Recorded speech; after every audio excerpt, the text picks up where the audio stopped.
आप चाहते हैं ना कि आपके बच्चों को अच्छे से इंग्लिश पढ़नी आ जाए, अच्छे से उन्हें लिखनी आ जाए, अच्छे से उनको एक एक वो शब्द पढ़ना आए जो इंग्लिश में लिखा गया है।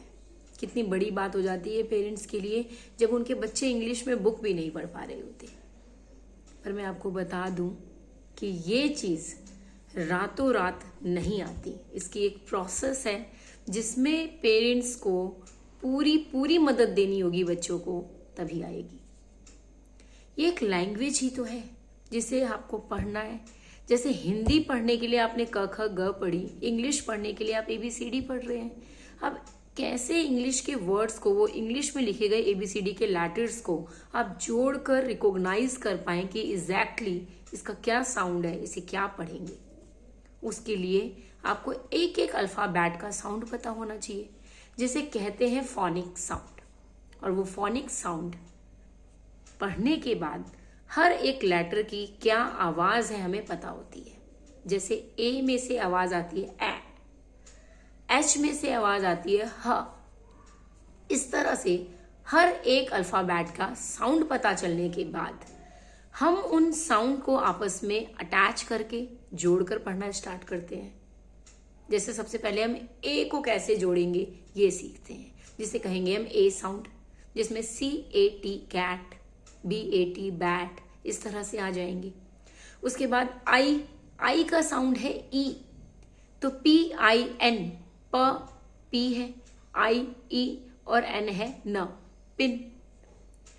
ये करते करते करते करते ग्रेजुअली बच्चा पूरी की पूरी रीडिंग करने लगेगा और कोई तरीका नहीं होता। बस इसके लिए पेरेंट्स को भी अपने बच्चे को जो कुछ भी उसे सिखाया गया है इंग्लिश सीखने के लिए, आज सपोज उसे आज A to Z का फोनिक साउंड लिखवाया गया है, घर में वो आए, उससे पूछिए, खाना बनाते हुए, काम करते हुए, कुछ भी करते हुए उससे पूछिए कि बताइए H का क्या फोनिक साउंड है, M का क्या फोनिक साउंड है, U का क्या साउंड होता है। पूछिए, रैंडमली पूछिए, सोते हुए पूछिए। जब बेड पे जाइए तब उसे पूछ लीजिए, तब उसे सोने दीजिए। उसके बाद आप उसके साथ बैठिए। हर एक साउंड के साथ एक स्टोरी होती है।